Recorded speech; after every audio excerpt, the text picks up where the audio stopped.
Nel 2024 dovresti fare video in italiano o you should speak English? Sono anni che me lo chiedo e adesso che lavoro come videomaker in Australia è diventato ovviamente un tema inevitabile. Io sono Roberto Ricotta e questo è Da Zero a Videomaker, format dove durante l'ultimo anno ho documentato tutto il backstage del mio reinventarmi come creator dall'altra parte del mondo, e oggi in questo video condividerò con voi i risultati di 3 test che ho fatto proprio a tema lingua all'interno dei miei video. Tema secondo me fondamentale da trattare, soprattutto con l'AI che sempre più sta rendendo possibile con un click i video. In che lingua bisogna farli? Cosa conviene oggi? Fase 1. Fare video in italiano. Quando ho deciso di buttarmi a fare video online ero davanti a un bivio, super indeciso se fare video in inglese, visto che venivo da un'esperienza di vita all'estero e comunque il mio intento era quello di vivere fuori dall'Italia, oppure semplicemente fare video nella mia lingua madre. In questa scelta mi ha aiutato molto un mio amico americano che si chiama Nathaniel Drew, che oltre al fatto essere uno youtuber gigante è proprio un poliglotta, parla italiano, abbiamo fatto un video dove parlavamo tutte e due in italiano. Il suo consiglio è stato quello di partire con l'italiano, proprio perché soprattutto agli inizi è fondamentale partire dalla situazione più semplice che si può. È imparagonabile la differenza tra il pensare e scrivere per come sei cresciuto e dover ogni volta tradurre. Ho ascoltato i suoi consigli anche se ero un po' in disaccordo, però effettivamente la roba mi ha portato tanto risultato, perché nel giro di poco tempo sono riuscito a creare una community di persone, di creativi, di videomaker che mi seguivano, e soprattutto ho potuto trattare di tematiche che se l'avessi fatto in un'altra lingua con un audience finale differente, quindi non italiani, diciamo che non avrei proprio potuto trattare certi argomenti come la mia esperienza alle Iene, oppure la differenza culturale tra me e la mia ragazza australiana. E soprattutto un'altra cosa che spesso non consideriamo è il fatto che sì, è vero che il mercato è sempre più globale, ma è anche vero che proprio a causa della competizione eccessiva, cioè del fatto che chiunque da qualsiasi parte del mondo può fare video in inglese, dunque compete con un mercato che parla inglese, già partire da una nicchia, quella della lingua italiana, che non è proprio minuscola, siamo davvero tanti sparsi in tutte le parti del mondo, però di fatti è proprio un vantaggio competitivo. Qui però arriva un momento di crisi. Infatti alla fine della pandemia decido finalmente di tornare a vivere di nuovo all'estero. Dopo un paio di mesi in cui ho cercato di ambientarmi, boom, abisso. Mi sento molto isolato, come mai prima d'ora. In realtà la prima vera volta che mi sento isolato da quando ho iniziato a creare contenuti online. Questo perché? Perché il fatto che io avessi continuato a fare video in italiano, visto che era il mio lavoro full time, qui in Australia non mi sono dovuto cercare un lavoro perché appunto non ne avevo bisogno, non mi sentivo capito. Non c'era nessuno che facesse quello che facevo io, e se c'era qualcuno che faceva quello che facevo io, non lo faceva in italiano e non capiva certe cose, certe tematiche, certe dinamiche che io raccontavo alla mia audience italiana. Cercavo disperatamente un contatto più diretto col posto. È qui che nasce l'idea Da Zero a Videomaker. Decido di reinventarmi come videomaker qui proprio per avere un rapporto con i local, avere un rapporto col posto nel quale vivo, dare un certo contributo alla società nella quale vivo. Ed è proprio qui che entriamo nella fase 2. Questa volta avevo una bella direzione, sapevo già come funzionavano i social, sapevo già come fare storytelling, dunque il fatto di switchare ad un'altra lingua non era così tanto un grosso problema. Difatti il consiglio del mio amico Nathaniel Drew, quando ci si butta online è meglio iniziare con la propria lingua, è vero. Poi quando si prende una direzione, e magari si prendono direzioni inevitabili come quello di vivere all'estero e lavorare con l'estero, lì,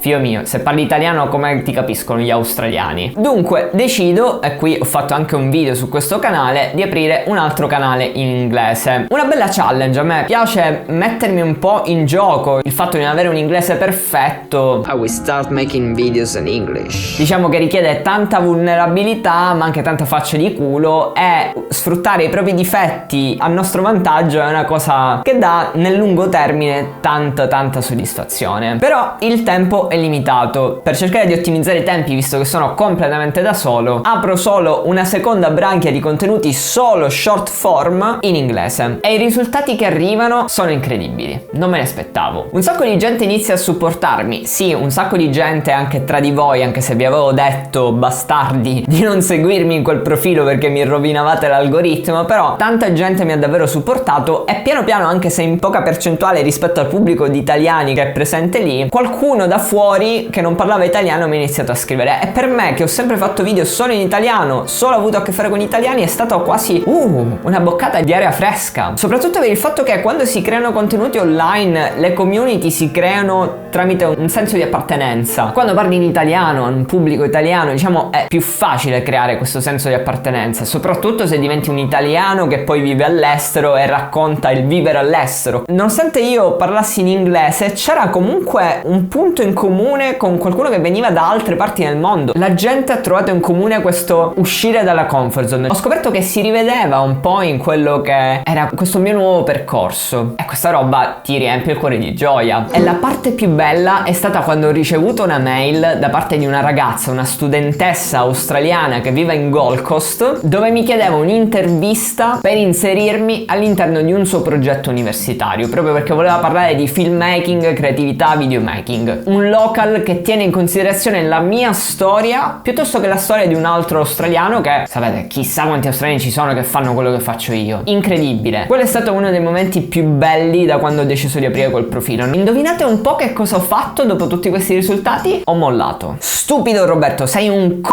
sei una testa di Capisco, siamo d'accordo, una scelta molto brutta, però quando sei dentro certe cose, certe dinamiche, è molto difficile guardare le cose chiaramente, come sto facendo io adesso a distanza di mesi. Ho smesso di postare poco dopo quella call perché non avevo più tempo, facevo tutto da solo, dovevo pure gestire adesso dei clienti qui in Australia con il mio business offline, oltre che continuare a postare video su YouTube, fare corsi, fare consulenze. Abbiamo solo 24 ore in un giorno e comunque si deve anche dormire, mangiare, cagare, insomma ci sono tanti impegni durante la giornata. Qui entriamo nella fase 3, la fase forse più imbarazzante, utilizzare l'AI. Qui dico fighissimo, escono un sacco di nuovi software, pagati alcuni anche cari. Dico perfetto, qualcuno ha inventato la soluzione per chi come me non ha il tempo di poter fare contenuti in multilingua, e inizio semplicemente a smettere di creare contenuti a parte per il profilo in inglese e focalizzarmi solo sui contenuti in italiano, i quali li prendevo, li importavo nell'AI, li facevo doppiare e li postavo. I kind of feel embarrassed admitting this, but I paid a random guy on Fiverr a good chunk of change to edit a video I shot for Daniele, a new client of mine. Non ci vuole un genio a capire che fa schifo questo risultato e che potenzialmente non penso possa portare da qualche parte. È perché siamo ancora in uno stage troppo lontano rispetto alla perfezione dell'AI? Non lo so, secondo me proprio c'è una mancanza di umanità. E la sapevo questa cosa a quel tempo, però materialmente non avevo il tempo di poter fare decisioni diverse. Io nel momento in cui ho smesso di parlare Roberto Ricotta, l'italiano in Australia con accento australiano, ho perso praticamente l'85-90% del mio brand. Rimanevano solo le mie idee, che erano carine e funzionavano perché nel video nei canali italiani spaccavano, alcuni sono pure andati virali, però insomma niente. Le cose non smettono di peggiorare, dato che il business cresce sempre di più e io mi ritrovo sempre con meno tempo, al punto tale che proprio smetto di postare video, soprattutto dopo un commento che mi ha aperto un po' gli occhi. Avevo realizzato che fare video con l'AI non era una roba che effettivamente portava risultati. Il vero problema era il tempo, e se è vero che io non mi posso sdoppiare, è pure vero che con un investimento economico quello che posso fare è ritagliarmi nel tempo. Da zero a videomaker finisce qui. Calmi tutti, non prendiamo conclusioni affrettate. Ed è qui che vi annuncio il progetto da zero ad agency. Sì, l'ho detto, non so se me ne pentirò di averlo detto. Conoscendomi può essere pure che cambio idea, però adesso che effettivamente ho un business profittevole che funziona con tanti clienti e tante cose, adesso l'obiettivo è quello di proprio stabilirmi tra i locals. Qui arriva la difficoltà. Ho diviso in due perché grossi il motivo per il quale continuerò a fare video in italiano ma inizierò a fare video in inglese. Il motivo per il quale continuerò a raccontare video in italiano è perché mi piace tenere questo contatto diretto con l'Italia, e soprattutto questa storia di un italiano che vive all'estero ed è 10.000 km fuori dalla sua comfort zone è un qualcosa che secondo me un italiano che vive in Italia guarda e dice ok, fico, posso anche farlo io restando a Carrapipi quello che sta facendo lui, e sarà più facile. Dall'altro lato però, come dicevo prima, creare contenuti in inglese è fondamentale per effettivamente effettivamente creare un qualcosa che è in Australia. E perché la parola agency? Perché mi sono reso conto che queste due cose, se le voglio fare assieme, da solo non le posso fare. Dunque, qui l'intento di creare un gruppo di creativi. Già ho creato un piccolo team con Davide, un ragazzo col quale condividiamo l'esperienza alle Iene, che mi segue nei video editing su YouTube, e Fabio. Vi ho raccontato negli ultimi 2 video come ho cercato un nuovo collaboratore. Non cambia effettivamente nulla, nel senso continuare a raccontare il backstage e tutto, però per condividervi l'idea di direzione vi racconterò in che direzione andrà questa piccola agency che sto creando, perché più andiamo avanti nel tempo e più non sarò solo io a fare le cose, ma saranno gli altri. Se c'è qualcuno che fa le cose con me è giusto dargli credito, non sono solo io, non posso prendermi i meriti delle cose che non faccio. Da zero ad agency. In questo format vi racconterò come creerò un business di diverse persone creative italiani, quello sarà il nostro cavallo di battaglia in Australia, attraverso il videomaking e la content creation per altri business che vogliono raccontarsi e spaccare con lo storytelling online, con lo stesso metodo che io utilizzo sui miei profili e che ho imparato negli anni di esperienze lavorative all'estero e in televisione. Fatemi sapere qui sotto nei commenti cosa ne pensate di questo cambiamento di rotta e cosa ne pensate della tematica lingue, secondo me è molto importante, e io sono felice che più vado avanti più certe cose le vedo un po' più chiaramente. Bisogna fare una cosa che ho capito in questa esperienza qui in Australia e sto capendo ogni giorno, è che bisogna buttarsi, bisogna fare e poi vedere i risultati. Questo è il vero modo per progredire. Tu fai, poi si vede. Con questa frase, che spero vi innescherà un piccolo pensiero, vi invito a stimolare e buttare giù qui sotto. Io vi saluto e ci vediamo ad un prossimo video backstage dell'attività qui in Australia. Ciao!